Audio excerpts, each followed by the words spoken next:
Мне всегда было интересно, как делаются телевизионные новости. Особенно те, которые показывали на государственных белорусских телеканалах. Порой днями напролет я просиживал около телевизора, убеждаясь в том, насколько бессмысленно напрягаться в своей реальной жизни. Главные итоги основных событий недели в программе «В центре внимания». С вами Юрий Гроеров. Здравствуйте.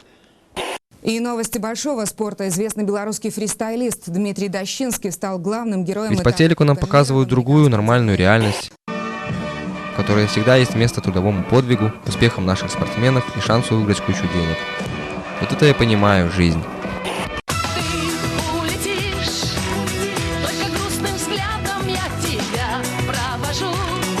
Иногда у меня даже возникала мысль стать режиссером телепередач.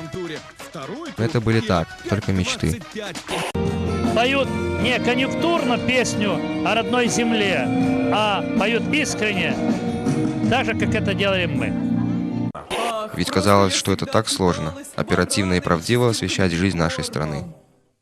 Нынешние выборы уполноваженных проходят во всех без выключения районов. Все началось с того дня, когда моего старика выдвинули делегатом Третьего Всебелорусского народного собрания. Делегатов Гомельщины представлять регион на Третьем Всебелорусском народном сходе. Виталий Краснобаев, Александр Александронец, АТН, Гомельская область.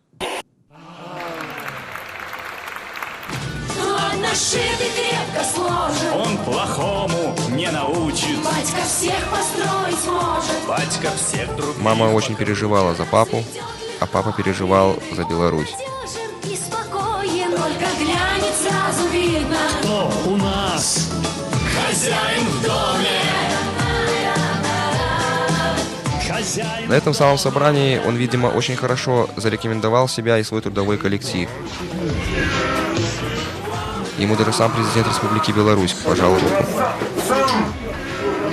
Сам президент руку пожал. Слушай батьку. О, самого Михаила. Аккуратно. Осторожно, Михалыч. Осторожно, осторожно. Все. Гандализа. Давай, осторожно. Давай, вот так. Осторожно, осторожно, Михалыч. Вот так. Оранжевые тазики не предлагать. О! Ну мы пошли. До свидания. Надо грозные усищи. И надо сиплый баритон.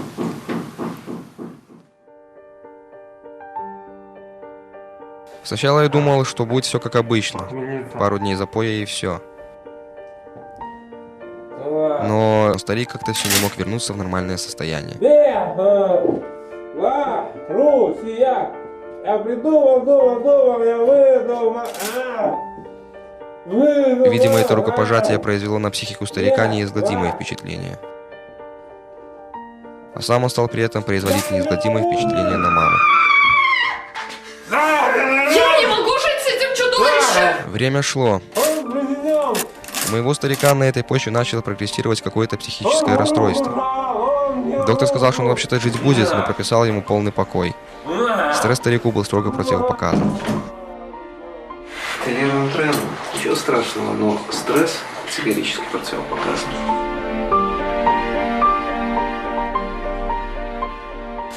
Тем временем в стране наступали переломные времена. Грянули выборы. Сначала я думал, что все будет как всегда, и народ единодушно поддержит своего президента. Однако в реальности оказалось, что не все так просто, как говорили каждый день по телеку в панораме.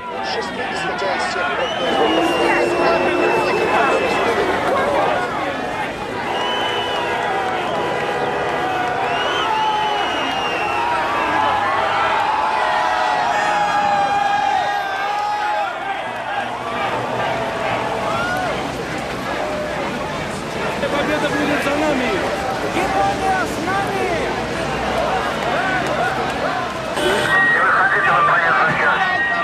Народ, который вроде должен был проголосовать за батьку, вдруг потребовал пересчета результатов выборов.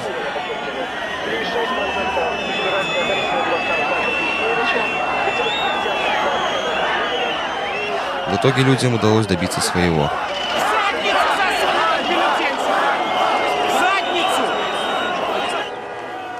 Вся страна, затаив дыхание, следила за результатами повторного народного волеизъявления. Голосов с пераканаўчай перавагай у 83% перамог Александр.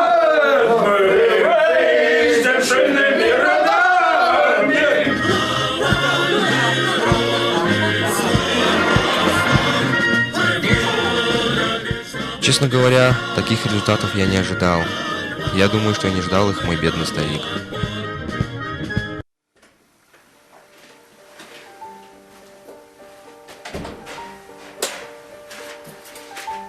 В стране начинались колоссальные перемены. Старые кумиры отправлялись на свалку истории.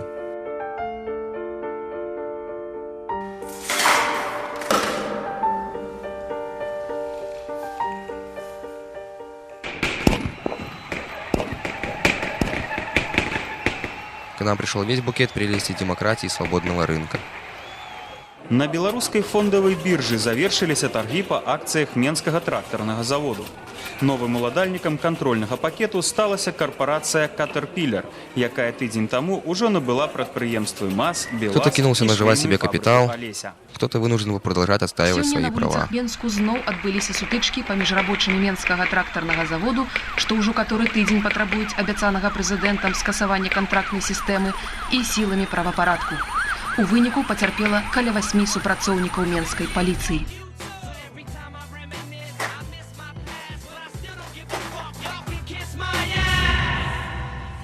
Мама тоже поддалась соблазнам нового времени и свалила к богатому хахалю в Европу. Мы с папой остались одни. Я напишу. Со стариком все было по-прежнему. Но вдруг в один из дней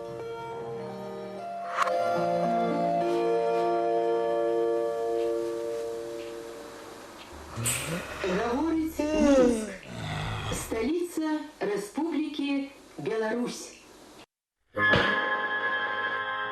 Сынок, пивка принеси, крыничку, единичку.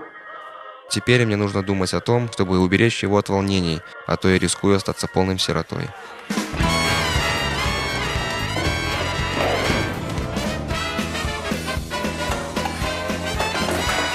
Где же мне было взять ту самую крыницу, если пивзавод «Крыница» давно перекупила какая-то зарубежная корпорация?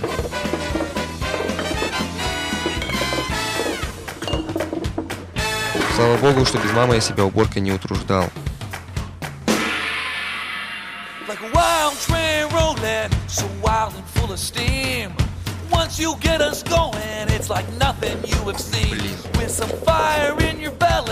You'll move a little faster, and the devil in your eye makes you hit a little harder.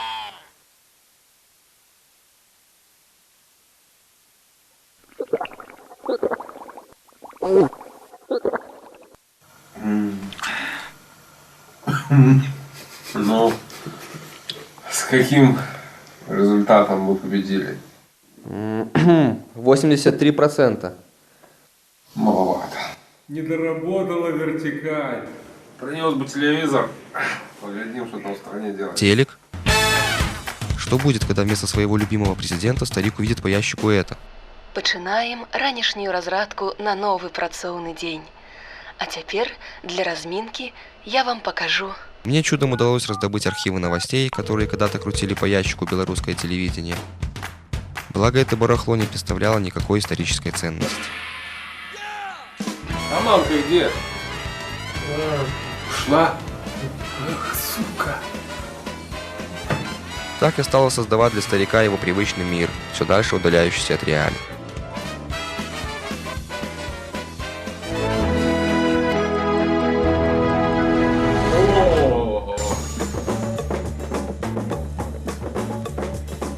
Нужно повысить показатели валового дохода. К посевной кампании. Упор на обновление машино-тракторного парка. Як у нас на фабрике. Урожай 2000 років, зробити все. І зробити хороший урожай. Жизнь агрогородков. Ничего в стране не изменилось. Стабильность. На примере Витебского района. Все вроде шло гладко. Я даже приглашал его старых друзей, чтобы ему было с кем поговорить о своем дорогом президенте. Товарищ президент, наступит тот момент, когда вам до конца поверят люди. И у пелене. Однако новая жизнь неумолимо вторгалась в миниатюрный космос старика. На горизонте замаячил очередной психический криз.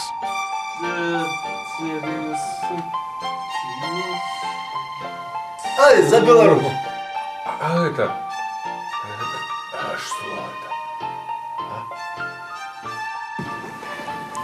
это? Нет, сядь! Ляг, Приподнимись, приподнимись.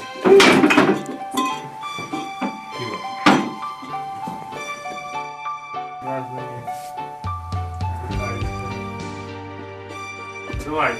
И не знаю, что бы я делал, если бы Пашины товарищи вовремя не сориентировались. Так и лежал, так и лежал. Грунвальдская битва, юбилей.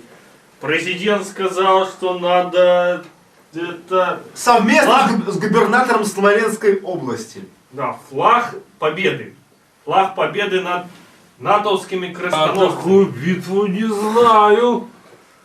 Я знаю только в новостях все будет. Куликовскую и Бородинскую. Куликовская, Бородинская и Грунвальдская. Это ж когда союзная белорусско-российская битву не знаю. Совместно с губернатором Смоленской области. Решили, да. Решили, на прошлой неделе вышел декрет. Декрет номер 2. Номер 2, декрет президента о праздновании Дня единения белорусско-российских народов в борьбе с натовскими захватчиками в 15 веке.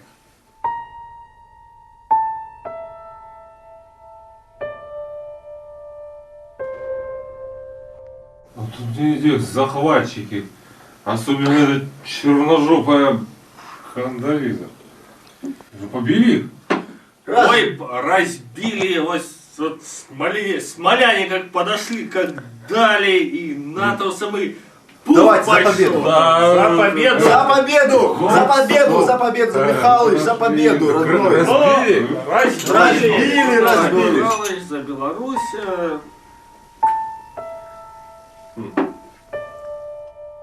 Старая закалка политработников, привыкших задвигать народу разные байки, временно спасла ситуацию. Все, Михалыч, пока. Нам надо селекторное совещание. Сейчас вот по телевизоре будут, да, у нас же наш коллектив снимает как шефный помощь агрогородку номер 15. Да. Поэтому нам надо... Вот. Мне на КВН. Хорошо смотришься, держись, Михалыч, держись. Вот. Хоть я не президент, но жму тебе руку. Мужик. Держись. Выздоравливай. Да. Выздоравливай, чтоб как огурчик был к следующему собранию. Да, давай. Да, вот, подходи, включайся в общественную жизнь, понимаешь. Спасибо. Ну, может, останетесь еще? Треба лететь, сопроводным. Заходите еще. Папашины кореша быстро сориентировались в новых порядках. А куда вы? Ніж на посідження, треба ще когось. Я ж зараз у товаристві білоруської мови треба ж цех рихтувати до білорусизації. Понимаю. Поняк. Мне же стало предельно ясно то, что старыми новостями мне уже никак не обойтись. Очередной шаг в развитии интеграционных процессов союзного государства. Сегодня президент Республики Беларусь подписал декрет о праздновании годовщины Грюнвальдской битвы, когда объединенные белорусско-российские союзные силы одержали элегантную и убедительную победу над натовскими крестоносцами. Своим специальным указом президент придал историческому бело-красно-белому флагу статус Знамени Победы, а также поручил руководителям вертикали на местах незамедлительно приступить к подготовке юбилейных торжеств. Чтобы не было волокиты бюрократизма, у нас год и предстоящая пятилетка как раз объявлена борьба этому страшному злу. Поэтому вот лицом к лицу с теми, кто непосредственно будет этим заниматься. Я уже еще раз подчеркиваю, что не поручаю через правительство, через администрацию, чтобы проработка шла, а напрямую с руководителями, которые должны будут реализовывать эти проекты. Мое дело только установить потом сроки и проконтролировать, чтобы это было сделано честно и порядочно. Вот батька дает. Данная инициатива главы белорусского государства была поддержана также губернатором Смоленской области. И на этом у меня все. Краткие итоги дня мы подведем после 23 часов. Так, в общем-то, я сам стал мастерячить новости, о чем когда-то пламенно мечтал. Я клепал их из всего, что попадалось под руку. Добавлял старорежимные идеологические верные комментарии и потиху понял, как это, оказывается, было просто лепить из всякого мусора передачки типа панорамы, контуров или в центре внимания. Со временем я в этом ремесле довольно сильно преуспел, а старик был очень рад успехам президента, и его здоровье быстро улучшалось. Президент посетил открытие комплекса казино, построенное в рамках развития здания Национальной библиотеки совместно с игорным картелем Лас-Вегас. Это одна из порядочных компаний в мире, которая прозрачно, честно работает на мировом рынке. И нас это устраивает. Это главное. Президент подчеркнул также, что развитие игорного бизнеса является стратегической задачей для белорусской культуры на грядущую пятилетку. Традиционный праздник Дожинки, который в этом году празднуется в Бобруйске, собрал тысячи тружеников села.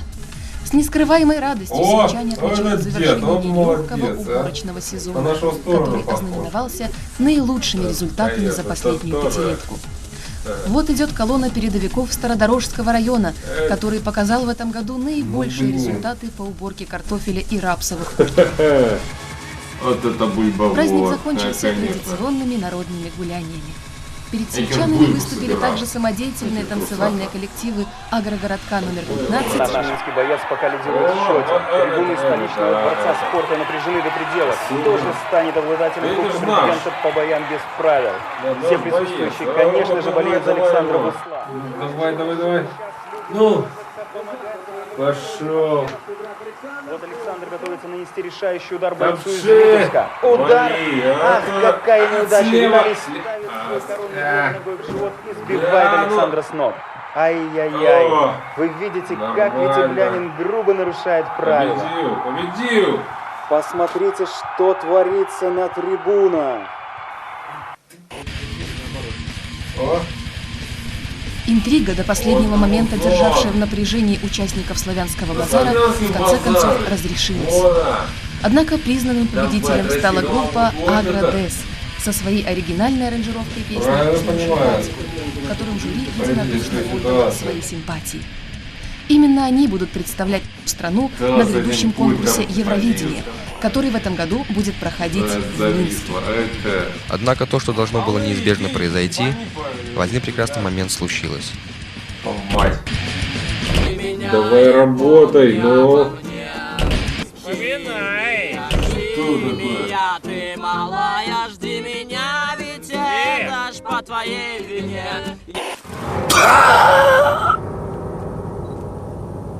Да что это?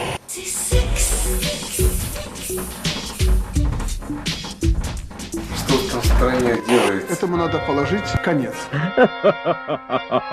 Однозначно.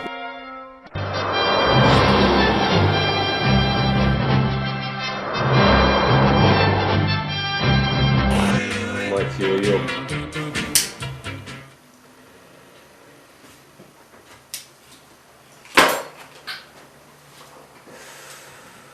Знаешь, с теми, кто сильно любопытный, вообще там просто расправляются. Кого в подворотне замочат. Сигаретку.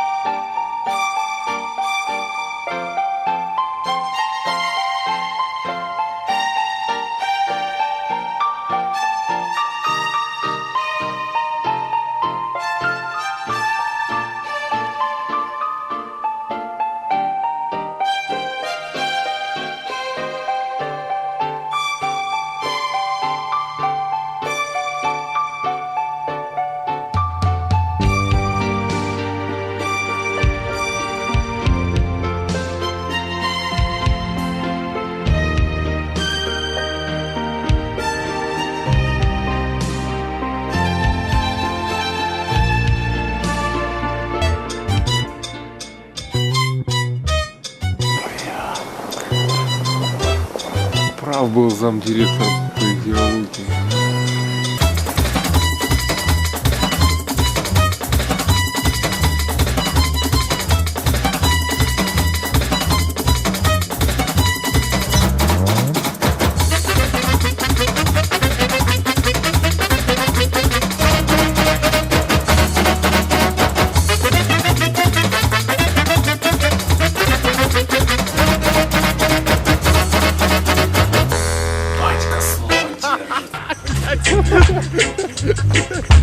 Гори, гори, моя звезда.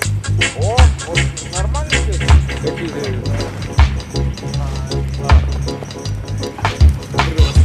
Эй, как старый? Сейчас пойдет. Пошло. Как старый? Сейчас пойдет. Пошло.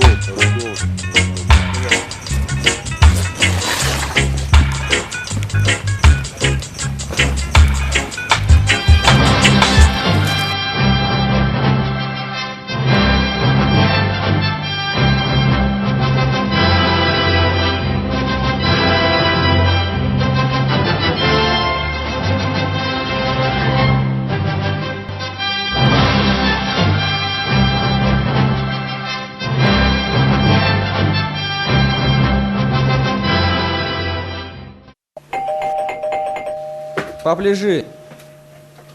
Я открою.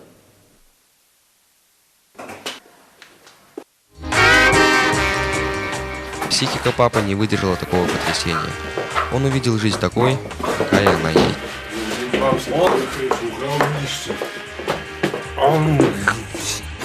Коля, он тебе черт. А что, телек не глядите? Я ему руку жал, а он по небу летит. Теперь, правда, если папа все же когда-нибудь очухается, мне не придется больше дурить ему голову. А жаль. Признаюсь, что объективности в моих новостях у меня было ничуть не меньше, чем у белорусского телевидения эпохи лукашизма. Апошнія навіны. Сёння былы беларускі прэзідэнт пачаў даваць першыя паказанні. Вы знаете меня на выворот. А я ему руку жал. Ё-моё. Он плохому не научит. Батька всех построить может. Батька всех других покруче. Разведет легко обиды. Он надежен и спокоен. Только глянет, сразу видно. Кто у нас хозяин?